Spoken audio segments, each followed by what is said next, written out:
Hello everyone, this is lecture 58 of Principles of Electric Circuits. We will introduce the applications of the second-order circuit.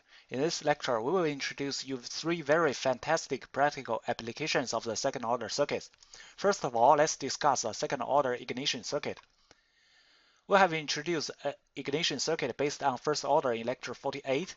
We compulsively open the inductance coil there, and in the air gap that connected in parallel with the inductor, they will produce an infinite voltage, which can break down the air in the gap and generate the electric spark. But we did not introduce the fact that is when the air gap that connected in parallel with the inductor coil gains the infinite voltage, the open circuit switch also gains the infinite voltage. It means that the open switch suffers the infinite voltage for each ignition. Of course, most of the time the air gap is breakdown, but sometimes the open circuit switch is breakdown. It will make the cars malfunction. So the ignition circuit based on the first order circuit is not feasible in the practice. So what can we do? Second order circuits provide us more convenient functions. Look, this is a RLC serial second order circuit with input. The capacitor is a short circuit in the beginning. It's still a RL first order charging circuit.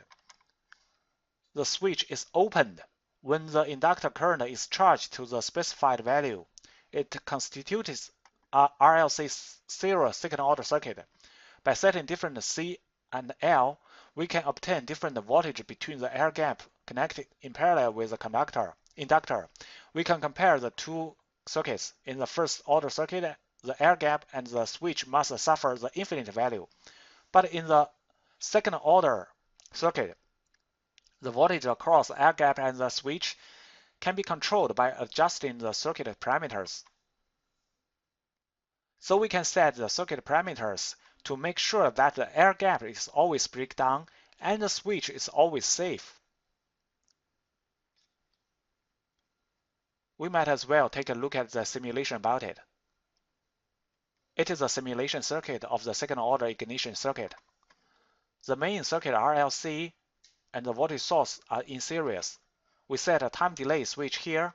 According to the previous introduction, we know that 1 and 2 are connected in the beginning, 2 and 3 are connected at t equals 0, and 1 and 2 are connected after 1 millisecond. It means that the capacitor is shorted in the beginning after 1 millisecond is opened. In order to detect the voltage across a switch, we set a voltage-controlled voltage source here, so that the voltage of node 4 is the voltage of the switch. In addition, we know that the air gap is connected in parallel with the inductor, so we also hope to know the voltage of node 1. Then we'll take a look at how the voltage of nodes 4 and 1 are changed with time.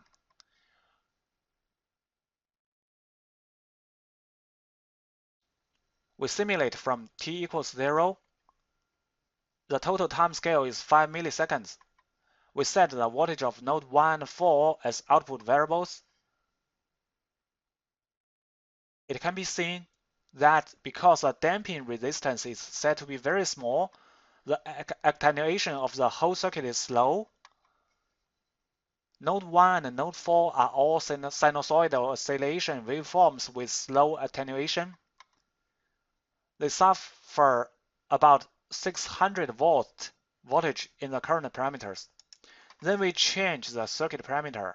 For example, we change the inductance value from 20 millihenry to 100 millihenry.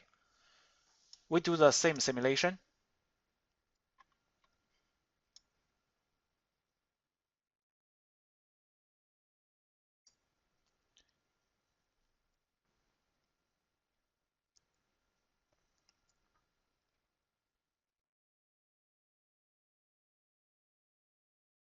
Now, the voltage of node 1 and 4 are changed to more than 1,300. It implemented our original design purpose. It means that we can change the element parameters to make the voltage of the air gap parallel with the inductor and the switch be controllable. We control the voltage to ensure that the air gap is always breakdown and the switch is always safe.